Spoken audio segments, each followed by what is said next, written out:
गुरुदेव, मुझे ड्यूटी के दौरान किसी को धक्का या बल प्रयोग में अपराध तो नहीं लगता होगा? अब वो एक राष्ट्र के किसी पद पर है और आप राष्ट्र सैनिक हैं और आप उसकी सुरक्षा करनी है। अब मान लो आपको संशय हो रहा है कि ये अहित कर सकता है, तो तत्काल उसको गिरा के बंदी बनाना भी पड़ेगा, उसको दंडित करना पड़ेगा। अगर उसको ऐसा कुछ मनोभाव या ऐसी कोई चेष्टा नजर आई तो उसके लिए तो आपका कर्तव्य है। वो कर्तव्य में दुख नहीं, उत्साह होना चाहिए। दुख वहां होना चाहिए जब हम किसी अधर्म आचरण की तरफ अपने मन बुद्धि को देखें कि ये कानून के विपरीत या धर्म के विपरीत, तो हमें दुख नहीं। ऐसी आवश्यकता पड़ने पर हम जब किसी की रक्षा में, तो हम अपने प्राणों का विसर्जन भी कर सकते हैं। तो अगर कोई हम जिसकी रक्षा में उसका अहित करना चाहता है तो फिर चाहे उसके भी प्राण चले जाए।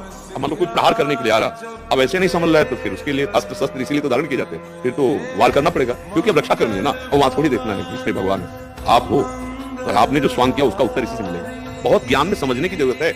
मतलब आप समझो, सब में भगवान है, आवश्यकता पड़ने पर जो हमारा कर्तव्य उसमें बख्शेंगे नहीं। ये शुद्ध ज्ञान है। आपका कर्तव्य अंदर से भगवत भाव और अपने कर्तव्य, ठीक है।